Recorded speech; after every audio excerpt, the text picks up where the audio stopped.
Youth has always been a strong force for change in our country and the world. Most of us know the efforts of Emma Gonzalez and her cohort to change the gun laws post the Parkland shooting. Mari Kopenny, also known as Little Miss Flint, shedding light on the Flint, Michigan's water crisis. Marley Diaz, the impetus and founder of hashtag 1000 Black Girl Books, sharing her wish for every Black and brown child to see themselves reflected in their own reading material. Greta Thunberg, raising global awareness on climate change, and so many more. If you were living in Boston in the late 1970s, you may have witnessed a gay youth movement that fell out of step with their adult counterparts as they felt invisible in terms of their own needs as youth. This beautiful display of assertiveness followed the model that had been developed in New York years earlier with the slogan, Youth Organized, Youth 1969 Run, to create social alternatives for LGBT youth to protect them from street crime and bar scenes. And another beautiful example to add to the list of powerful youth creating a youth-driven movement for social change was born. Welcome to Small and Gutsy, our podcast featuring nonprofits and social impact organizations under $10 million. My name is Dr. Laura Witkoff, and I'm excited and proud to be your host. We hope you'll love the stories as much as we do, and perhaps you will find needed services, a job, volunteer, invest in, or donate. Please pass along any valuable information you hear today to others and send me the name of any organization you'd like featured at lwitkoff@gmail.com. That's 2 T's and 2 F's. In line with a true social movement and long before the days of community, political, or financial support, the Boston Alliance of Gay, Lesbian, Bisexual, and Transgender Youth, known more commonly as BAGLY, was founded by the LGBTQ plus youth who believed that an organization led by and for lesbian, gay, bisexual, transgender, queer, and questioning youth would be central to meeting the core physical, social, and developmental needs of Greater Boston's LGBTQ plus youth community. It has been operating since 1980 as a youth-led, adult-supported social support organization committed to social justice and creating, sustaining, and advocating for programs, policies, and services for the LGBTQ plus youth community. 3 generations, yep, I said 3 generations later, of queer youth movement leaders, BAGLY is recognized nationally for its pioneering role in creating, sustaining, and advocating for social support, leadership development, and health promotion programs for LGBTQ plus youth. BAGLY has served over 30,000 youth and remains a local and national leader in LGBTQ plus youth advocacy and workforce development. I am so very excited and proud to introduce my guest today, Grace Sterling Stoll, Executive Director of BAGLY, and involved since its inception 41 years ago. She's also a founding member of both the Massachusetts Commission on LGBTQ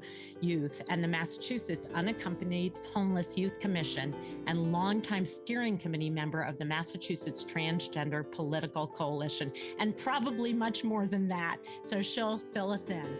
So let's get started. Welcome, Grace. You have such a rich history.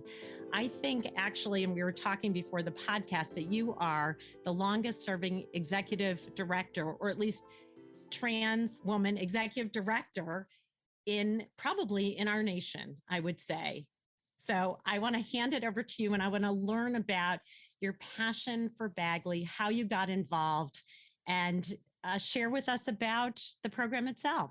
So welcome. Well, thank you, Laura. I'm so very happy to be here today. And thank you for that very kind introduction. You know, it's been quite a journey. You know, people have asked me how I got involved in BAGLY. And of course, it comes from my own experience growing up as a child in the 60s and a youth in the 70s. And as a queer and trans child before we were using that language to describe ourselves. And so I knew from my earliest memories, even in the early 60s, that I was different. And that difference was visible to everyone around me, family and people at school and in the neighborhood. It was certainly at a time where that difference was not only not affirmed or valued, but actually considered to be a bad thing. You know, assigned male at birth, Never felt like a boy. A little bit older, realizing I was attracted to boys and not to girls, and not having the language for any of that, but knowing that I was different and getting bullied and harassed and attacked for that. And so my identity was, as a queer and trans person, were emerging, but I didn't have the language to talk about that.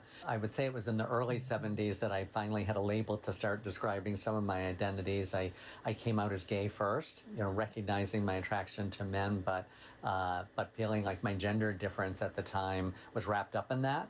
And it wasn't until I was meeting, gay men who their gender difference wasn't significant, where I thought, okay, there's something else going on with me. And so it was a process, a very organic process. But once it was clear to me, who I was was seeking community. And again, this was before the internet, before openly LGBTQ politicians or celebrities or even public representations in the world. And so finding community meant finding a community that was still pretty underground. So after I graduated from college in the late 70s, I connected to the queer community in Boston and started to meet other people like myself. Bagley, there actually, to connect to your narrative earlier, so there were earlier LGBTQ youth, although we didn't use all those letters then, youth organizations in Boston, at least as far back as the early 70s, but they each only lasted a couple of years, 2-3 years, and then folded. And then the next, there was Boston Gay Youth, there was the Project Lambda, there was the Committee for Gay Youth, and the Committee for Gay Youth was Bagley's immediate predecessor, and it was the youth members of CGY, or the Committee for Gay Youth, that wanted a youth group that was led by and for LGBTQ youth. So they founded Bagley, our name Boston Alliance of LGBTQ youth, or now we say all the letters. 22 and under was literally incorporated on my 23rd birthday. So I dropped in thinking, well, I'm just over the age limit, but let me just check it out. And the young people quickly drafted me to be one of the 2 volunteer adult advisors at 23. And the rest is history. I worked with the youth founders and other adult volunteers over the years, all through the 80s and early 90s when it was all volunteer, to keep an organization going. And then in the 90s, we more formally structured with a board of directors and funding, and I got hired as the first executive director in 1995. And so we've grown enormously ever since. Our focus has always been on youth leadership development, health promotion, particularly around HIV and STIs, and sexual health, and community organizing and advocacy, and making a difference in the world. We wanted to make sure the young people, it was always important to the young people that they weren't just coming together for support, but they were coming together to go out into the world and make a difference, to create change. And so we've been an advocacy organization as well. We started going statewide in the 90s when other AGLYs, as we would call them, often reached out to us to create similar groups in their regions, often in Massachusetts. Often there was a young person who the commute from wherever they were in Massachusetts was a long way to get into Boston to go to Bagley. So they started something in their local town or local community. Other times folks did that and then reached out to us after the fact. But by the early 90s, there was a critical mass of community-based LGBTQ youth groups, loosely based on Bagley's model. And so we came together to create the Bagley Network. Actually, I think it'll be 30 years next year.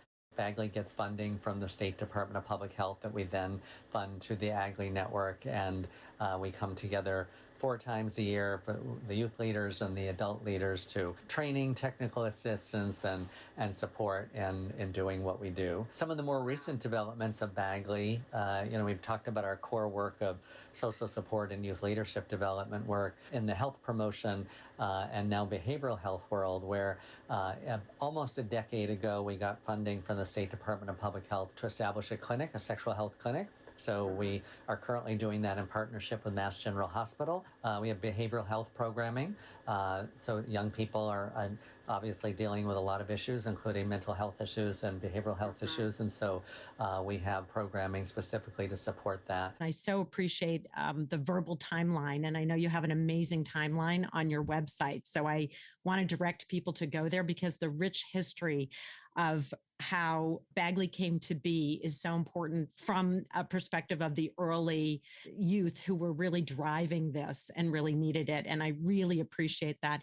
And I also really want to acknowledge your own personal history, because I think without folks like you, I would guess, and I have some experience just from my own work and my own personal experience, that I think there are a lot of gay men and women who are not necessarily gay, but are truly transgender. And during those early years, didn't have in some way, the fortitude, ability, capacity, all the things that you talked about, and having been bullied and threatened, that really stayed in that space versus were able to really come to be who they are. Because during the time that you started to recognize that in the later 60s and early 70s, that was a huge undertaking, a huge challenge for you. And I need to take a moment in this podcast to not only acknowledge it, but commend you.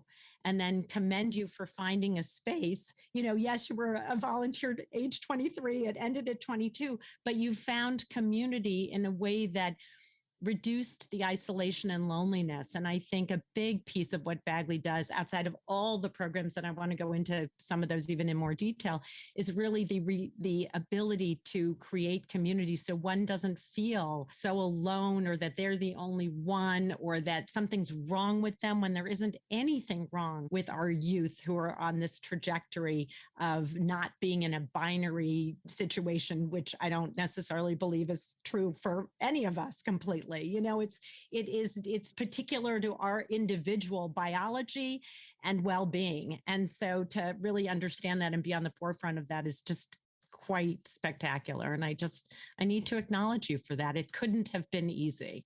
Well, it wasn't. And, so often I'm asked to talk about the work that Bagley does or our programs and services, and don't always chat a lot about my personal experience. And, every decade, growing up as a child with no information, no role models, not maybe a little bit different, but not much in the 70s, and even in the 80s.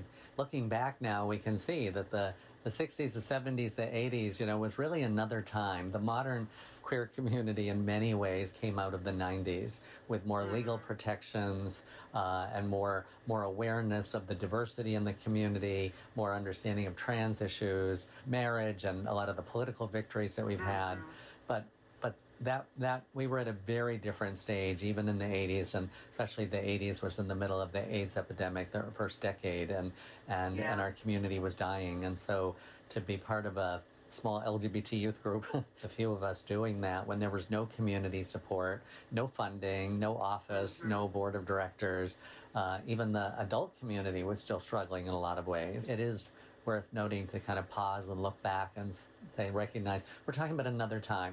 Pre-internet. Yeah. And Massachusetts was the second state in the country to add sexual orientation to the state's non-discrimination law, and that didn't happen to the very end of 89, taking effect in early 90. So, that's 31 years ago, but it was only that, plus in the mid-80s, more effective treatment and management of HIV, and by the late 90s, the internet.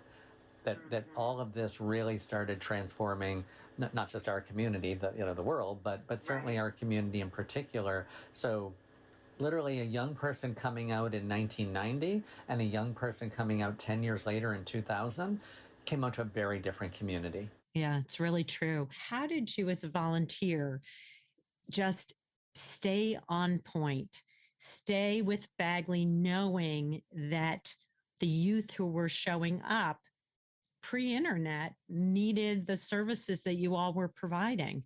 What was that inner strength for you? It was a community for me as well. And so, I always say I got involved to find community, but unlike so many others who did and had a circle of friends and moved on to other parts of the community. I stayed because I believed in our mission and still do. And we saw it every day, every time young people came in, and how beneficial it was for them to reduce their isolation, connect to peers, supportive adults, resources in the community. There were this was before the GSAs in the schools. You really didn't have an opportunity to be in a room full of LGBTQ folks your age as a young person anywhere else in Massachusetts until other AGLYs and then GSAs were formed. Yeah, GSA's Gay Straight Alliance, for listeners who may not know, even though it's such a common term now, you never know if people really know, but that's so true. And not only did you find community for yourself, but you had some inner peace in you and wanting to give back to folks who would show up. And not everybody does that, Grace. So I get that from my mother. My mother had a lifetime of, community service in our church and our community. So I was just raised with that sense of that's what you do. You give back, you pay it forward. All of us have a responsibility to make it a little bit easier for the next generation. Yeah, and you totally have. So I want to now kind of go back to what you started to say earlier, which was some of the programmatic pieces. And I'm also guessing, since your arrival, both as a volunteer and then executive director, the enormous change programmatically to address the political environment, the social environment. And I would love for you to speak. You started to talk a little bit about that, but I wonder if you can walk us through a little bit of the changes that you both witnessed and also operationalized as being an executive director of BAGLY. We've been, internally, we've been referring to sort of now 3 stages of BAGLY in the 41 years, BAGLY 1.0, 2.0, and 3.0. And so BAGLY 1.0 was all through the 80s and early 90s when we were all volunteer. Small, grassroots, volunteer, renting a space at a community church. As grassroots and volunteer and informal as can be. BAGLY 2.0 was really inaugurated in 1993 when the youth leadership voted to create a more formal board of directors of adults and youth. That really inaugurated hiring me as an executive director, hiring other staff, starting to pay peer leaders, formalizing what we'd always done, things like our Youth Speakers Bureau and our social support programming and some of our youth leadership programming, and expanding other things, doing it more intentionally and actually giving it a structure. So all through the 90s and the next decade, we were doing that. We sought our first state funding through the State Department of Public Health and city funding, and then some foundation and corporate support. It's hard to say when we kind of moved into BAGLY 3.0, but I would say really things kicked off 3 years ago when we moved into our new community center space. So that would be in 2019. We signed a long-term lease in downtown Boston of a 5,000 square foot community center space. And that is the space large enough to house all of our programming, except, the special events, the dances, the biggest events, and the growing staff. And in fact, we've grown so rapidly that just last week, we signed an amendment to the lease to expand to the space next door. So it's going to double the size. We're going to be about a 10,000 square foot community center, which will really enable us to expand our programming. So we're in BAGLY 3.0 now as we're formalizing programs and services. Now we say services that, as I was saying earlier, our health clinic, our sexual health clinic, and our behavioral health services. And the third is that we're about to start a new host homes program with funding from Point Source Youth.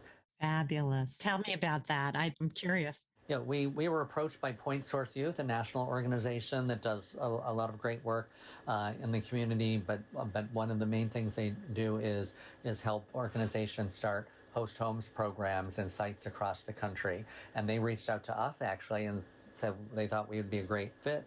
And we talked with them and we agreed, and our board voted in support that we would move in this direction. And what this provides is short-term housing for young people 18 to 25. So if you're under 18, you're state involved if you don't have parents and guardians, but 18 to 25-year-old, then it might be 3 months, it might be 6 months. It's really depending on the needs of the young person, whether they need a place while they're in school or while they're looking for a job or they have a job or what, it's just at the beginning of trying to build that program and hire a staff person to support it. And so our host homes program and the behavioral health programming and services and the health clinic, all of those are new for Bagley because they're more in the realm of services than the traditional programming that we've done. But it's where the need is. Young people who come to us have always had, needs beyond their LGBTQ identities, but we live in a time where there's an expectation that you want to address the whole person. Before, when things were so siloed, you came to Bagley to, around your queer or trans identities. You went somewhere else to deal with something else and somewhere else to deal with something else. And we know that young people are needing a whole range of things. We think of the LGBTQ plus, umbrella. We are, of course, open to and serve all LGBTQ plus young people. But what we're seeing, of course, is that within that, our priority populations are youth of color, trans and non-binary youth, and youth who are experiencing economic challenges like housing and food insecurity. And so, especially during COVID, during the pandemic, we started providing direct aid, food and clothing distribution. That's been so successful that we're continuing that. Even as we return to in-person programming, we'll continue to provide that because the young people that we serve are not the most privileged among LGBTQ youth. They're more likely to be young people who are experiencing multiple challenges, and so we're doing our best to support them.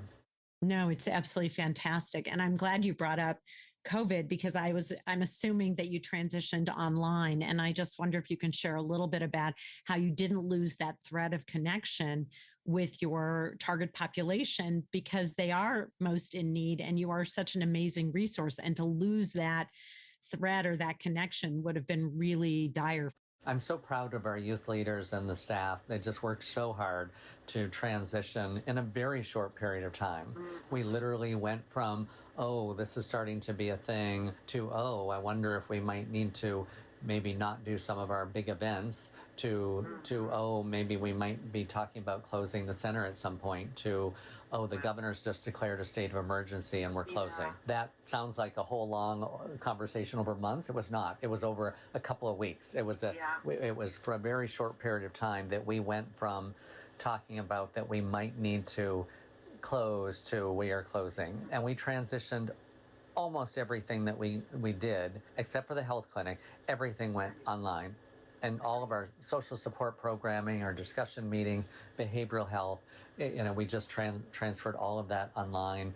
And ultimately, so did most of the AGLYs. So that, it had an added benefit is that there are young people who had never made it into our downtown meeting space who were accessing programs virtually, and it could connect youth from different AGLYs and other parts of the state. So, it did. But then the downside is that not all young people had access to computers, or even if they did, they weren't out, so they couldn't be sitting in their, even in their bedroom or something and saying, oh, I'm in my queer youth support group. Some young people that it was harder to reach, and other young people that it was easier for us to reach. I want to suggest that you never closed because you just transitioned online. So your community, except for the folks who didn't have access or couldn't because it was a safety issue, needed to find another way. Will you keep that as a piece of programming sort of in a hybrid fashion? How do you see that working as you move forward?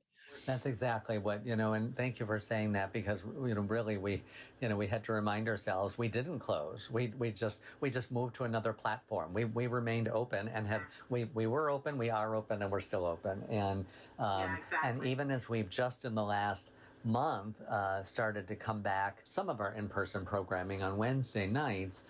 Some others, what we do on other nights are still virtual, and we know that ongoing, it will always be hybrid. We can reach more youth so that they have the option. And we did do an event just a week ago to celebrate our 41st anniversary in the space, and we thought, okay, we have not done any kind of event in over a year, and we had 25 or 30 young people showing up. And and it was the most young people we'd had in the space since before COVID. And so we know that there's lots of young people wanting that. And so we will always have a hybrid system. You talked about that event, and I know historically, I think, and correct me if I'm wrong, I think you were probably the first, or at least very early, in creating your own prom, because I think proms, when you first started, were not comfortable traditionally in high schools inviting folks who weren't presented in a typical way. I hate to use those words because they feel so gross coming out of my mouth, since I don't believe there's anything truly typical. You know, our prom, like all of our programming, was the idea of a young person. So it was back 40 years ago when one of the young people at Bagley was regretting the fact that they couldn't go to their own prom, either dressed the way they wanted to dress or presenting the way they did or with a same-sex date. So we said, okay. So we, in June of 1981, at the end of our first year, we had our first annual prom. It was in the basement of the Arlington Street Church, and some young people dressed up. There was no dress code. If you were able to, and wanted to, you could dress up, or you could be more casual. We had some food that we all made, and brought in. A very informal affair, but it was our first prom with music and dancing, and we've held it every year since.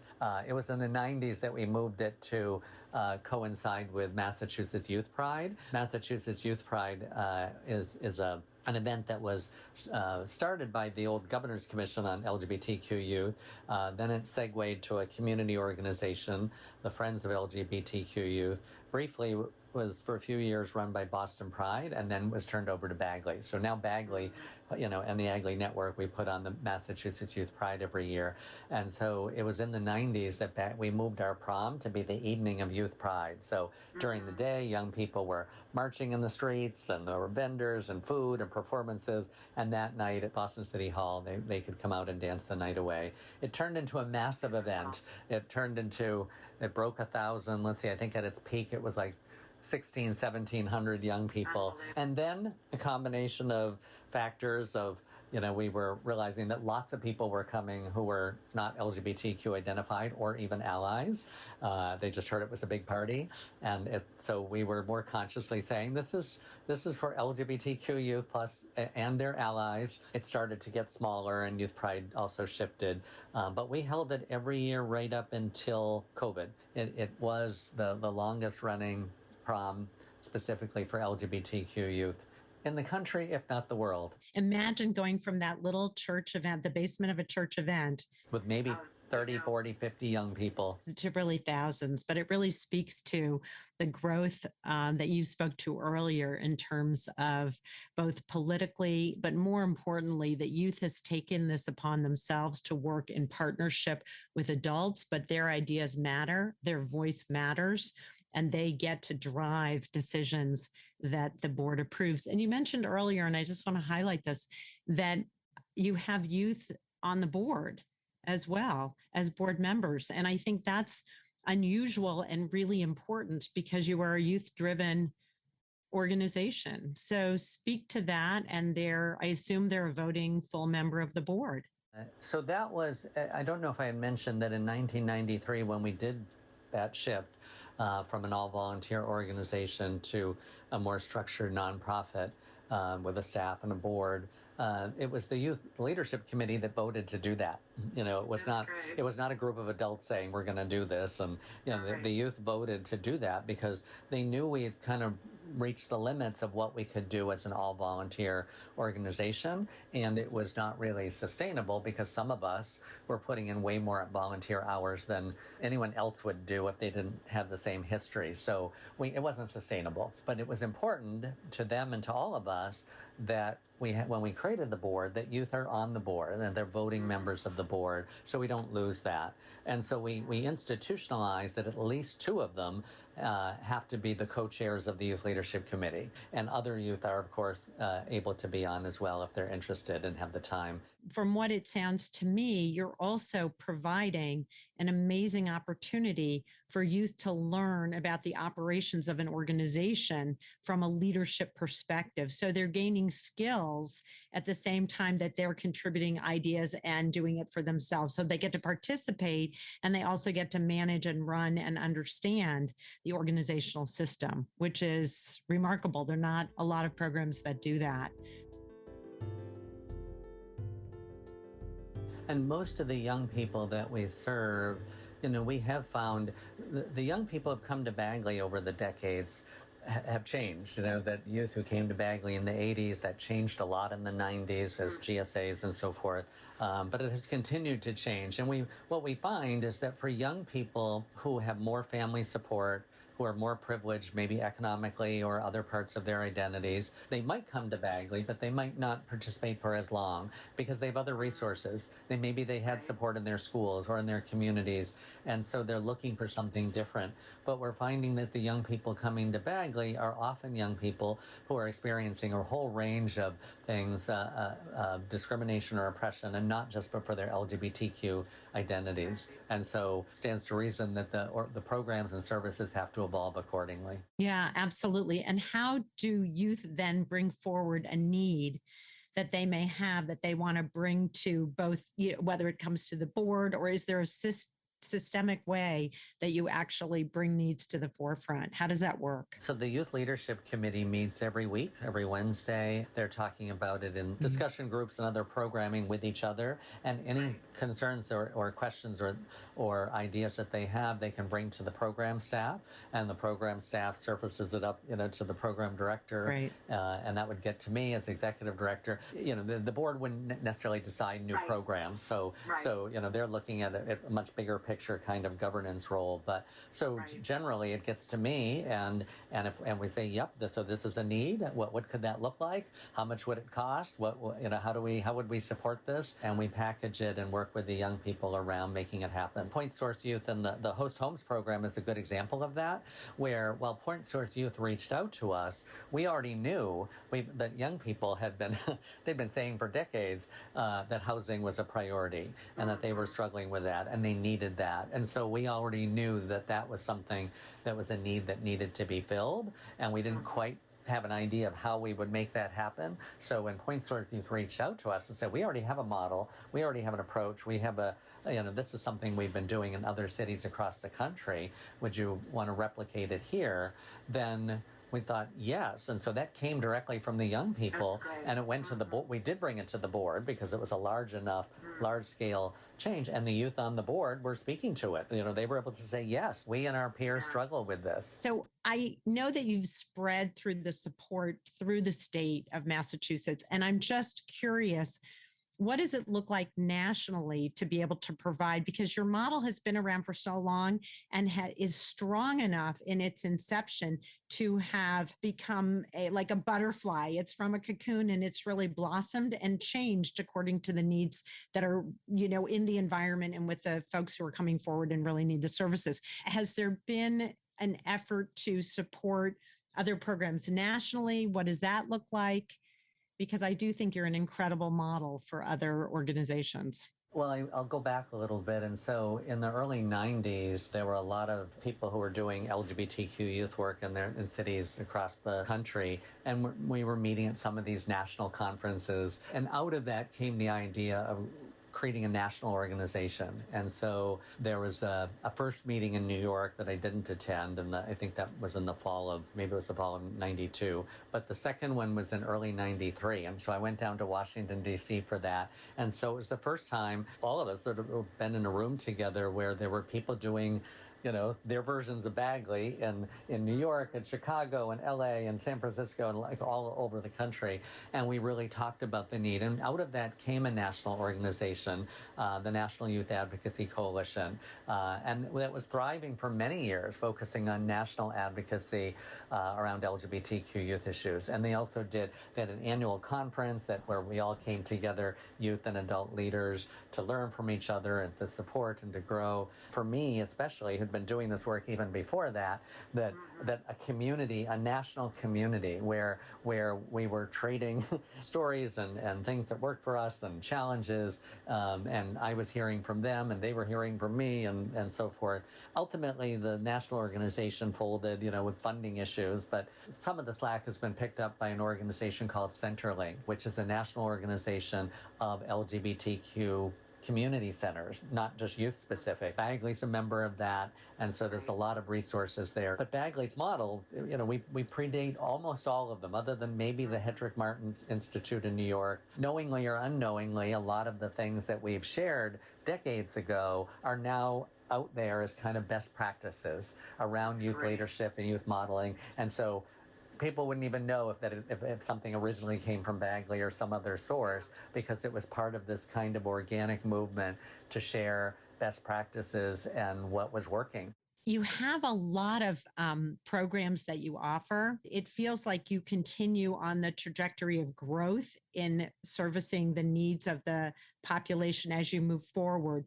Are there any programs historically that you've had that sort of have taken a backseat because the needs aren't as great, or are you just continuing to grow and provide more services? When we were the only queer and trans youth organization in Massachusetts, and then one of the few, I would say we were the primary, if not the only source when people wanted young people to speak. Now we're one of many. The Commission on LGBTQ Youth has a Safe Schools program.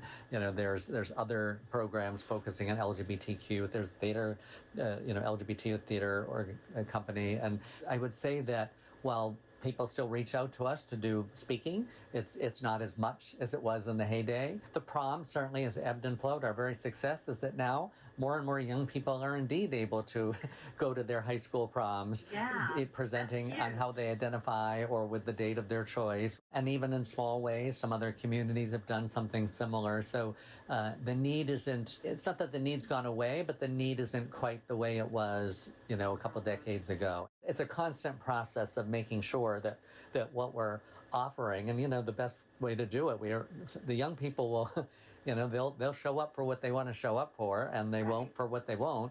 So if something isn't getting the numbers that it used to, we say either needs to make a change or maybe this isn't a priority right now. And the beauty is that you can always start something again if future generations of youth say, hey, we want something like that. And we can say, 8 years ago, we used to do that. We can do it again. This episode is sponsored by the Intrinsic Group, my boutique management consulting firm specializing in guiding organizations to leverage talent, optimize processes, and to ensure the organization's narrative is aligned with their culture. If you'd like to sponsor an episode, please reach out to us. To see all the small but mighty organizations we featured, check out our incredible infographics in the stories section of the Intrinsic Group website.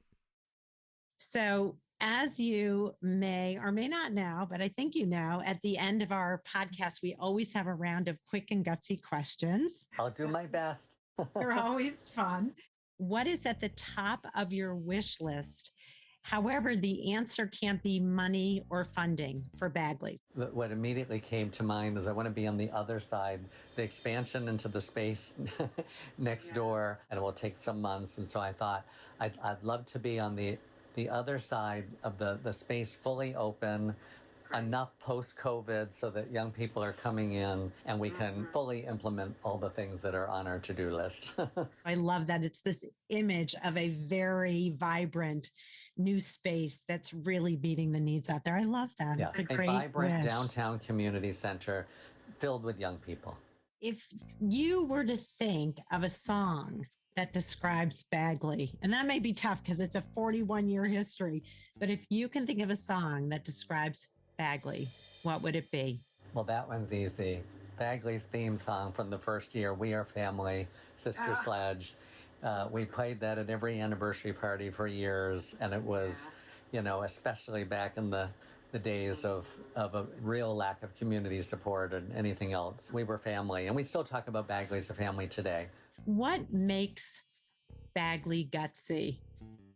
And I think that's an easy question, actually, but you answered. I have my own answer, but it's your organization. Well, I think it's our youth, the energy and drive and passion of youth who come to us, who are constantly pushing us, themselves, each other, and the community, on their behalf and their peers. So I think that, we have to be gutsy because they all deserve everything that they should have and more.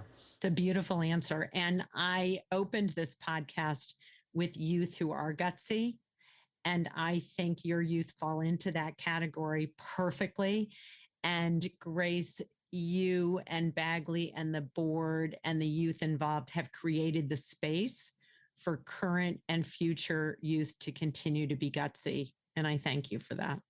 What is something that outsiders or maybe even a few insiders don't know about Bagley?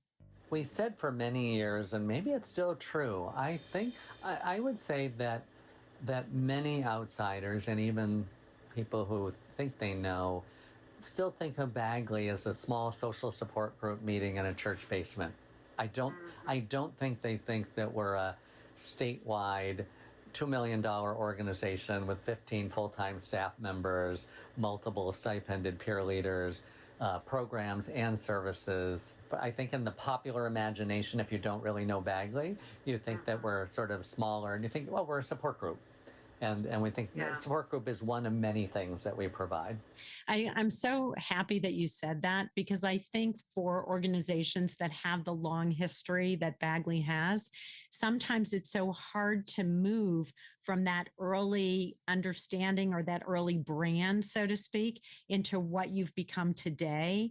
And so my hope in a little way is this podcast helps to promote that image of all that you do, as well as your physical space. And now both your virtual space and your hybrid will hopefully connect you further, both across the state, but again, continue to support that national presence.